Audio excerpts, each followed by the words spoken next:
Hi hello எல்லாருக்கும் வணக்கம். Welcome to சரண்ஸ் கிச்சன். இன்றைக்கி நம்ம சரண்ஸ் கிச்சனில் பச்சை பயிறு கிரேவி எப்படி செய்கிறது பார்க்கலாம். இது செய்கிறது ரொம்பவே ஈஸி. இது ஆப்பம், இடியாப்பம், புட்டு இது எல்லாத்துக்குமே ரொம்ப நல்லாயிருக்கும். நான் ஒரு கப் பச்சை பயிறு எடுத்திருக்கேன். அதை ஒரு பாத்திரத்தில் நம்ம சேர்த்துக்கலாம். சேர்த்துட்டு இதில் தண்ணி சேர்த்துக்கலாம். ஒரு 2லேருந்து 3 வாட்டி நல்லா வாஷ் பண்ணி எடுத்துட்டு ஒரு 5 மணி நேரம் நம்ம ஊற வச்சு எடுத்துக்கலாம். இதை ஊறினதுக்கப்புறமா ஒரு குக்கரில் நம்ம சேர்த்துக்கலாம்.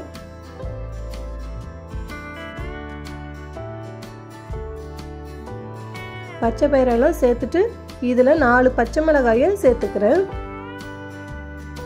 இது கூட 1/4 டீஸ்பூன் மஞ்சள் தூள் சேர்த்துக்கலாம். இதுக்கு தேவையான அளவுக்கு உப்பு சேர்த்துக்கலாம். உப்பு சேர்த்ததுக்கு அப்புறமா நம்ம தண்ணி சேர்த்துடலாம்.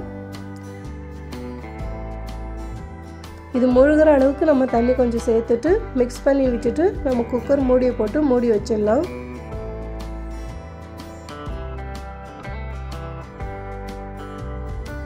இது ஒரு 4 விசில் வச்சுட்டு நம்ம ஆஃப் பண்ணிடலாம்.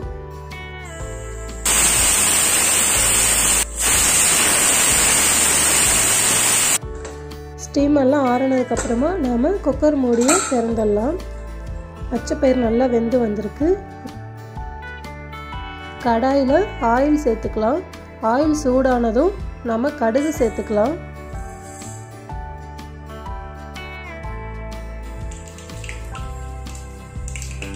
கடுகு பொரிஞ்சதும் பூண்டு சேர்த்துக்கலாம்.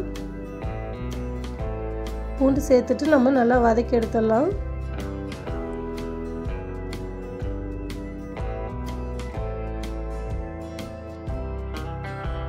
பூண்டு வதங்கினதுக்கு அப்புறமா நம்ம கறிவேப்பிலை சேர்த்து வதக்கி எடுத்துடலாம். கறிவேப்பிலை எல்லாம் சேர்த்ததுக்கு அப்புறமா நம்ம வெங்காயம் சேர்த்து வதக்கிடலாம்.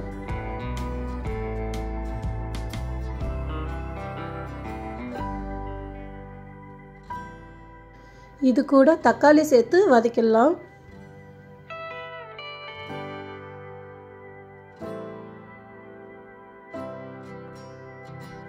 தக்காளி எல்லாம் நல்லா வதங்கினதுக்கு அப்புறமா நம்ம வேக வச்சிருக்க பச்சை பயிறு சேர்த்துக்கலாம்.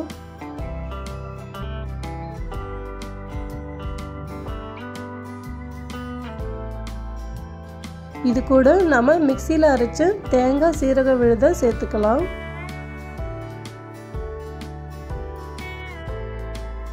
இதில் தேவையான அளவுக்கு தண்ணி சேர்த்துக்கலாம். தண்ணியை சேர்த்துட்டு இதை நல்லா கலந்து விட்டுட்டு நல்லா கொதிக்க வச்சு எடுக்கலாம்.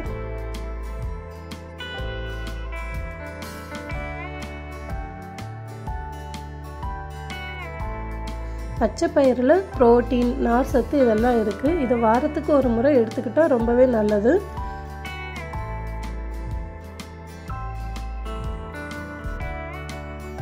அவ்வளோதாங்க, சூப்பரான சுவையான பச்சை பயிறு கிரேவி ரெடி ஆயிடுச்சு.